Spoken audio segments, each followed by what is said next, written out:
इस वीडियो में हम करेंगे कक्षा 9 का प्रश्नावली 6.1 का प्रश्न नंबर 6, जो कि इस प्रश्नावली का लास्ट प्रश्न है। प्रश्न है दिया है कि कोण एक्स वाई जेड बराबर 64 अंश है, यानी कि एक्स वाई जेड ये वाला है 64 अंश का है, इतना ये दिया हुआ है 64 अंश का। आगे है प्रश्न, और एक्स वाई को बिंदु P तक बढ़ाया गया है, यानी कि जो एक्स वाई है इसे P तक बढ़ाया गया है। दी हुई सूचना से एक आकृति खींचिए, यानी कि ये सूचना दी हुई है हमें, इस सूचना से इस आकृति को खींचना है। तो मैंने ये आकृति पहले से खींची हुई है, आपको कैसे खींचनी है? सबसे पहले एक्स वाई जेड ये कोण बनाना है 64 यानी कि 64 अंश का। उसके बाद एक्स वाई को आगे तक बढ़ाना है P तक। आगे है प्रश्न, यदि किरण वाई क्यू कोण जेड वाई पी को समद्विभाजित करती है, यानी कि वाई क्यू ये वाली किरण किस कोण को? जेड वाई पी को, इस पूरे कोण को समद्विभाजित करती है। तो यहाँ बनाएंगे ये वाई क्यू। इसका मतलब है कि ये कोण इस कोण के बराबर है, ये दोनों कोण आपस में बराबर हैं। क्यों बराबर हैं? क्योंकि जो वाई क्यू है कोण जेड वाई पी को समद्विभाजित करती है, तो ये दोनों कोण आपस में बराबर हो जाएंगे। कौन कौन से? कोण जेड वाई क्यू बराबर होगा कोण पी वाई क्यू के, ये दोनों कोण आपस में बराबर होंगे। आगे प्रश्न, तो एक्स वाई क्यू और प्रतिवर्ती, पहले कौन सा? X Y Q. X Y Q कौन सा होगा? एक्स वाई क्यू, ये पूरा कोण हमें ज्ञात करना है। इतना हमें ये तो पता है, एक्स वाई जेड ये पता है 64 है, 64 अंश है। अगर इतना और पता चल जाए तो इसमें हम ये जोड़ देंगे, पूरा हो जाएगा। आगे है, और प्रतिवर्ती कोण क्यू वाई पी के मान ज्ञात कीजिए। प्रतिवर्ती यानी क्यू वाई पी, इस कोण का प्रतिवर्ती भी ज्ञात करना है। प्रतिवर्ती का मतलब होता है कि इस कोण को छोड़कर ये पूरा ज्ञात करना है। तो सबसे पहले देखेंगे हम एक्स वाई क्यू को। उसके लिए हम क्या करेंगे? एक्स वाई पी एक सीधी रेखा है, यानी कि एक रेखा है। अगर ये एक रेखा है तो एक साइड वाले जो कोण बनेंगे वो बनेंगे 180 के, क्योंकि ये बन जाएगा रैखिक योग। तो इसे हम लिखेंगे, यानी कि कोण एक्स वाई जेड, कोण X Y Z, X Y Z plus कोण जेड वाई क्यू, या फिर ऐसे भी लिख सकते हैं क्यू वाई जेड, एक ही बात है। तो कैसे लिखें? कोण क्यू वाई जेड लिख देते हैं, क्यू वाई जेड प्लस कोण पी वाई क्यू ये वाला, कोण पी वाई क्यू बराबर कितने होगा? 180 अंश के होगा। क्यों होगा?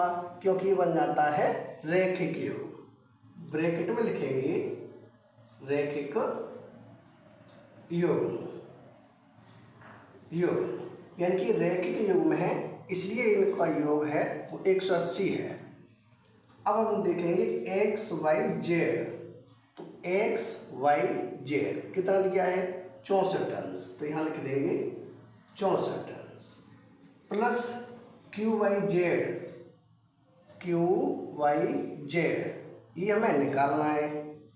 तो यहाँ लिख लेंगे यही कोण क्यू वाई जेड प्लस, अब ये कोण और ये कोण दोनों ही बराबर है, तो पी वाई क्यू की जगह पे हम क्यू वाई जेड भी लिख सकते हैं, क्योंकि दोनों बराबर हैं। क्यों बराबर हैं? क्योंकि वाई क्यू है कोण जेड वाई पी को समद्विभाजित करती है।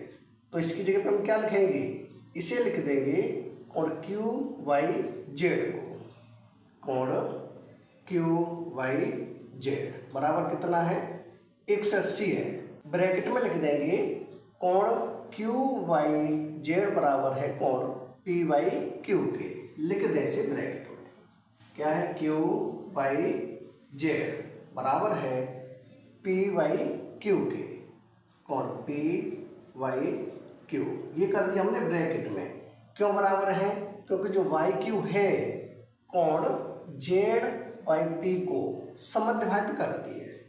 अब हम देखेंगे 64, तो ये 64 plus Q by Z plus Q by Z, ये हो जाएगा 2 कोण क्यू बाई जेड बराबर कितना है, 180 है।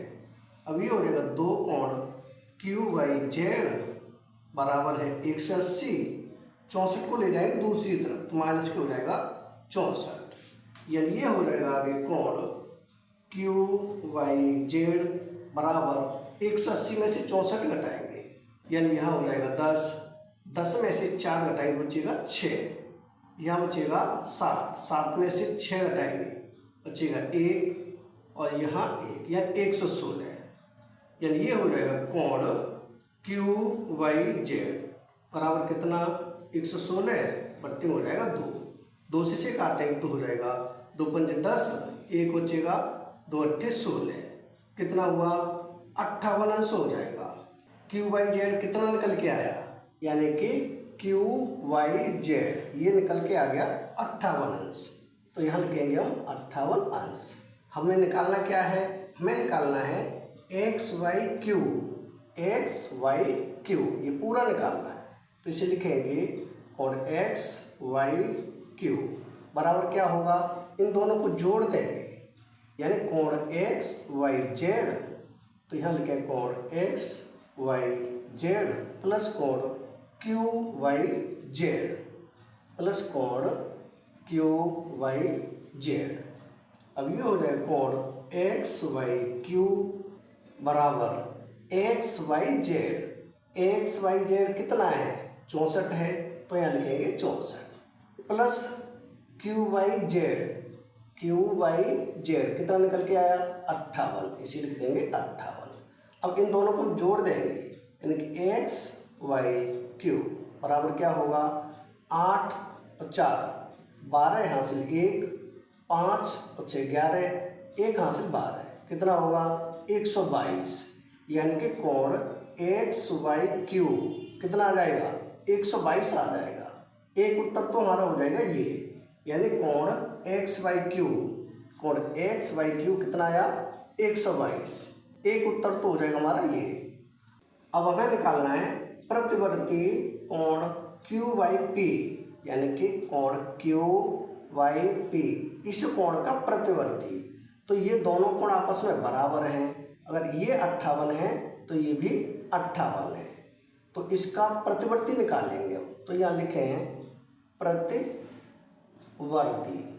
प्रतिवर्ती कोण कौन से का Q Y P, Q Y P बराबर होगा, ये हो जाएगा 360 माइनस कोण क्यू वाई पी। अब 360 में से क्यू बाई पी घटा देंगे, यानी ये हो जाएगा 360 माइनस हो जाएगा क्यू बाई पी कितना आया है 58 है, तो यहाँ कर देंगे 58, यानी कि 0 में से 8 नहीं जाएगा 10, 10 में से 8 घटाएंगे तो बचेगा 2, यहाँ बचा 5, 5 में से 5 घटाएंगे 0, यहाँ बचेगा 3, तो ये हो जाएगा 3, यानी ये हो जाएगा 302। प्रतिवर्ती कोण क्यू बाई पी कितना आया, ये आया 302, दूसरा उत्तर हो जाएगा हमारा ये 302, यानी पहला उत्तर होगा 122 और दूसरा उत्तर होगा 302, यानी ये हो जाएगा हमारा प्रश्न नंबर 6 कंप्लीट। यानी इसी प्रश्न के साथ ये प्रश्नावली हो जाती कंप्लीट। अगर वीडियो पसंद आए तो लाइक करें, कमेंट करें, अपने दोस्तों के साथ शेयर करें। धन्यवाद।